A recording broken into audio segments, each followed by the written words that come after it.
Halo semua, perkenalkan kami dari kelompok 5 yang akan membahas terkait material koper.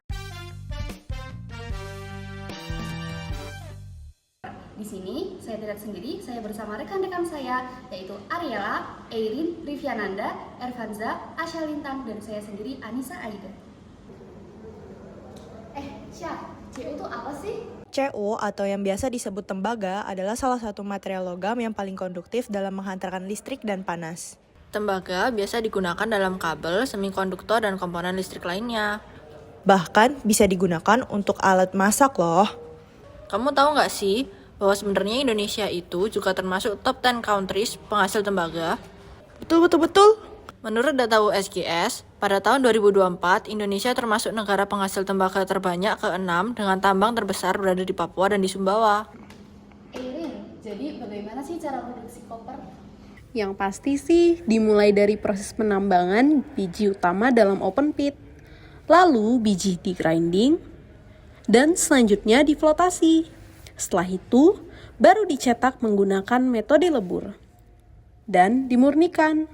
Nah, sebelum tembaga dipasarkan, tembaga umumnya dibentuk terlebih dahulu melalui berbagai macam metode peleburan dan pemanasan menjadi berbagai bentuk, seperti PCB, kabel, koin, dan lain-lain.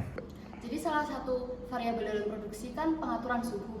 Apakah dalam produksi CU ini kita perlu suhu yang stabil sih? Jadi, kita semua tahu ada yang namanya diagram fasa dalam material yang menunjukkan hubungan antara suhu, tekanan, dan fasa dari suatu material. Gambar diagram fasa tembaga di atas menunjukkan bahwa pemanasan tembaga di atas 1350 derajat Kelvin akan mengubahnya menjadi cair. Sedangkan di bawahnya, maka tembaga akan tetap stabil dengan fasa FCC. Tapi, gimana sih caranya biar kita tahu tembaga yang diproduksi itu bagus? Cara kita tahu tembaga yang kita produksi itu bagus, salah satunya dari visual. Tembaga yang bagus punya warna merah, oranye seperti ini.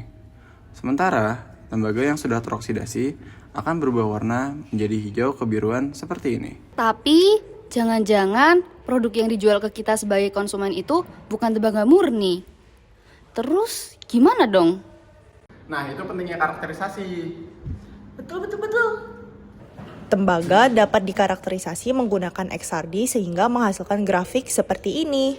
XRD digunakan untuk memastikan fasa yang terbentuk adalah tembaga FCC. Cara lain untuk identifikasi tembaga, kita bisa menggunakan SEM-IDX. Gunanya untuk melihat morfologi dan komposisi kimia yang ada di dalamnya. Jadi teman-teman sudah tahu kan apa itu koper? Maka dari itu, sekian dari kelompok 5. Terima kasih.